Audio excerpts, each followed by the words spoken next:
झुंडशाहीच्या पुढे नमतं घेऊन मागच्यादारांना प्रमाणपत्र देणं सुरू असल्याचा छगन भुजबळांचा आरोप, तर कोर्टात जाऊन कैफियत मांडणार, रॅली आणि मोर्चेही काढणार, भुजबळांचा इशारा.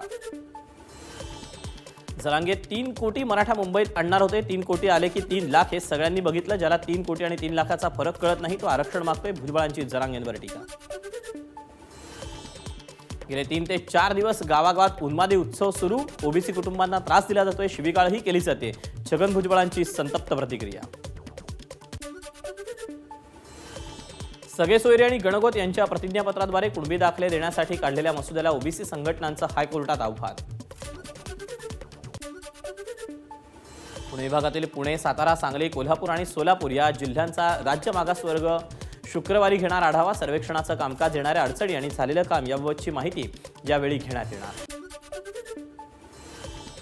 मुंबई महापालिकेनं घेतलेले निर्णय असंविधानिक, सत्ताधारी आमदारांना 500 कोटी रुपयांचा निधी दिला, मात्र विरोधकांना काहीच नाही. याबाबत आम्ही कोर्टात दाद मागू, वर्षा गायकवाडांचं वक्तव्य.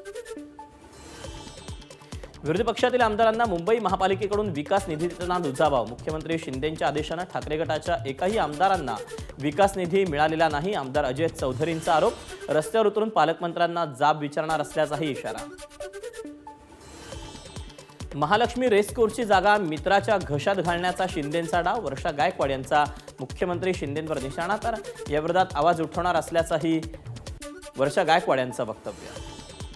ईव्हीएम हे तो मोदी हे असं म्हणत संजय राऊतांची पंतप्रधान मोदी आणि भाजपवर टीका. तसंच 2024ची निवडणूक जिंकण्यासाठी भाजप नियोजन केलं जात असल्याचं देखील संजय राऊतांकडून संशय. उत्तर प्रदेशच्या एका दुकानात 200 ईव्हीएम सापडल्याचा संजय राऊतांचा आरोप. ईव्हीएम बद्दल 2014 पर्यंत त्यांचा काही आक्षेप नव्हता, तेव्हा मोदींच्या नावानं निवडून यायचे. मोदींमुळे उद्धव ठाकरेंचे 18 खासदार निवडून आले. मोदींचा हात नसल्यावर काय अवस्था होईल हे उद्धव ठाकरेंना कळेल, नितेश राणे यांची संजय राऊत आणि उद्धव ठाकरेंवर टीका. राष्ट्रवादी आमदार अपात्रता प्रकरणाच्या सुनावणीचा दुसरा दिवस. घटनेनुसार शरद पवार हे पक्षाचे सदस्य नाहीत, मग अध्यक्ष कसे होऊ शकतात, अजित पवार गटाच्या वकिलांचा सवाल. तर विधिमंडळात किती बहुमत याला सर्वाधिक महत्त्व असल्याचाही युक्तिवाद. बारामती अॅग्रो कथित गैरव्यवहार प्रकरणी रोहित पवारांची उद्या पुन्हा ईडी चौकशी. चौकशीनंतर प्रकरण बंद करत असल्याचा अहवाल मुंबई पोलिसांकडून हायकोर्टात सादर. जे प्रकाश आंबेडकर टिपू सुलतानच्या फोटोला नतमस्तक झाले, ते प्रकाश आंबेडकर उद्धव ठाकरेंना कसे चालतात याचं उत्तर उद्धव ठाकरेंनी द्यावं, नितेश राणेंचं ठाकरेंना आव्हान. 2 फेब्रुवारी रोजी मुंबईत होणाऱ्या महाविकास आघाडीच्या बैठकीला प्रकाश आंबेडकर उपस्थित राहणार. आंबेडकर यांची एबीपी माझाला माहिती.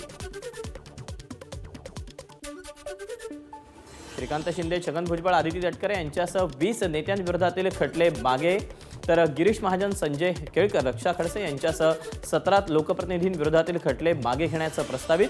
खटल्यांचा तपशील हायकोर्टात सादर. मुंबईच्या गोखले पुलाचं काम लवकरच पूर्ण होणार. फेब्रुवारी अखेरपर्यंत गोखले पूल मुंबईकरांसाठी सुरू होण्याच्या दृष्टीपथात.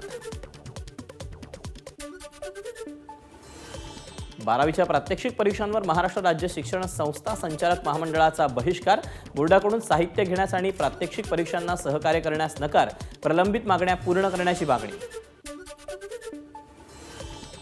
लोकसभा निवडणुकीसाठी मुंबई भाजप तयार करणार 5000 नमो वॉरियर्स. भाजप युवा मोर्चाच्या माध्यमातून नमो वॉरियर्स निवडले जाणार. पहिल्या टप्प्यात 100 महाविद्यालयातील 18 ते 21 वयोगटातील विद्यार्थ्यांना संधी. नव्या वर्षाच्या सुरुवातीला जानेवारी महिन्यात मुंबईत 10,467 घरांची विक्री. राज्य सरकारला घराच्या विक्रीतून मुद्रांक शुल्कापोटी मिळाले 716 कोटी. आगामी निवडणुकांच्या पार्श्वभूमीवर राज्यातील 130 पोलीस निरीक्षकांच्या बदल्या. नागपूर जिल्ह्यातील 48 पोलीस निरीक्षकांचा समावेश. एकाच जिल्ह्यातील 3 वर्ष काम केलेल्या पोलीस निरीक्षकांच्या बदल्या करण्यात आल्या. नाशिकमधील बांधकाम व्यावसायिकावर आयकर विभागाची धाड. मुंबई ठाण्यातील आयकर पथकाकडून कारवाई. 50 पेक्षा अधिक अधिकाऱ्यांकडून वेगवेगळ्या भागात कारवाई. मुंबईतील पवई आयआयटीत प्रख्यात भाषातज्ञ गणेश देवींचं होणार व्याख्यान अचानक रद्द. प्रशासनानं व्याख्यान रद्द केल्यानं विद्यार्थ्यांमध्ये असंतोष.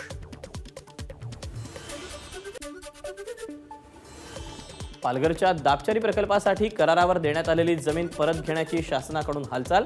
प्रकल्पात राहणाऱ्या कुटुंबांना घर खाली करण्याची नोटीस, तर 100हून अधिक घरांचा वीज पुरवठाही खंडित. गंगा आणि शरयू नदीच्या धर्तीवर नाशिकमध्ये गोदावरी आरती होणार। यासाठी राज्य सरकार करणार 10 कोटी रुपयांचा खर्च।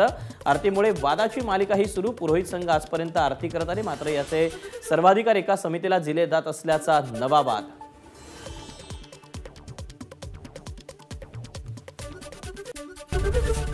एबीपी माझा, उघडा डोळे बघा नीट।